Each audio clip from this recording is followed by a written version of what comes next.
नमस्कार, मी रेश्मा म्हणजेच पद्मजा तुम्हा सर्वांचं मनापासून स्वागत करते रेश्माज रेसिपीजमध्ये। आज आपण बघतो आहोत चटपटीत अशी सुकी भेळ।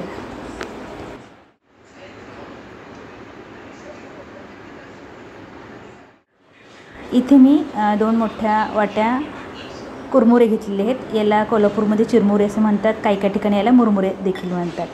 तर यामध्ये मी 1 टेबलस्पून हे भाजलेले शेंगदाणे आहेत, याच्या साली काढलेले आहेत। हे भाजलेले शेंगदाणे टाकलेले आहेत।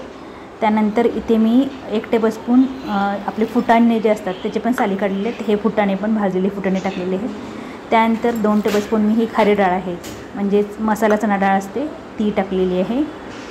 त्यानंतर इथे मी पापडी, मिक्स फरसाण आणि जी शेवपुरीची पुरी असते चपटी पुरी ती घेतलेली आहे। हे मी सगळं असं थोडंसं बारीक करून म्हणजे थोडंसं क्रश करून मी हे जे आपलं चिरमुरे आणि हे जे आपण बनवत आहोत भेळचं मिश्रण, यामध्ये मी हे असं हाताने बारीक चुरून घेणार आहे आणि टाकणार आहे।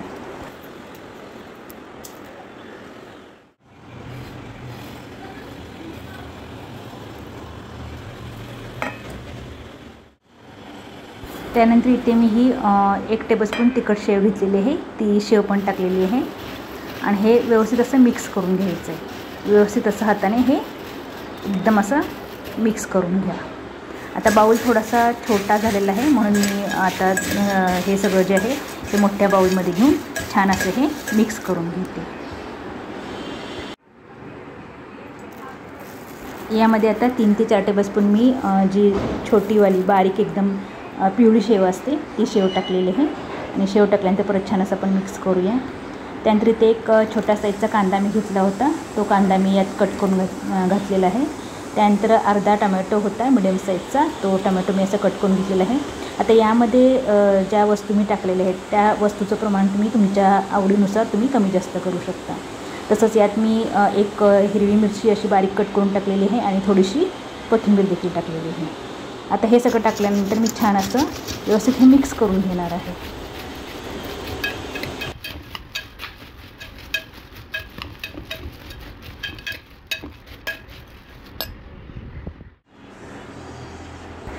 इथे ही 2 टेबलस्पून मी कैरी घेतलेली आहे। कैरी ही अगदी बारीक अशी चिरून घेतलेली आहे मी।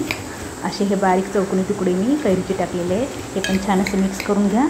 आता कैरीचा सीझन आहे त्यामुळे कैरी अगदी इझिली अवेलेबल आहे, त्यामुळे तुम्ही यात कैरी जरूर टाका आणि हे परत छान असं मिक्स करून घ्या।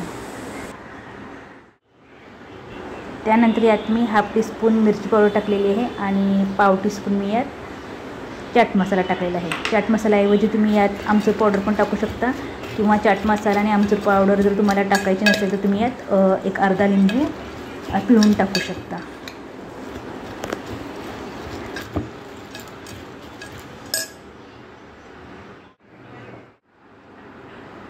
छान असं हे आता आपलं व्यवस्थित मिक्स करून झालेलं आहे। आता आपली ही सुकी भेळ ही तयार झालेली आहे। आता आपण ही सर्विंग बाउलमध्ये किंवा सर्विंग प्लेटमध्ये काढून घेऊया।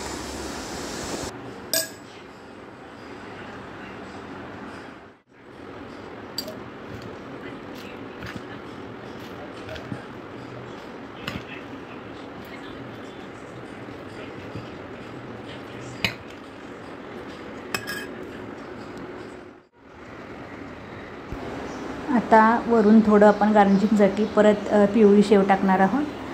त्यानंतर तुम्ही याच्यावर कोथिंबीर पण टाकू शकता, थोडासा कांदा पण टाकू शकता। मी फक्त ही पिवळी शेव टाकलेली आहे आणि साईडने अशा ह्या ज्या आपल्या पुऱ्या आहेत त्या पुऱ्या ठेवून मी असं हे गार्निश केलेलं आहे।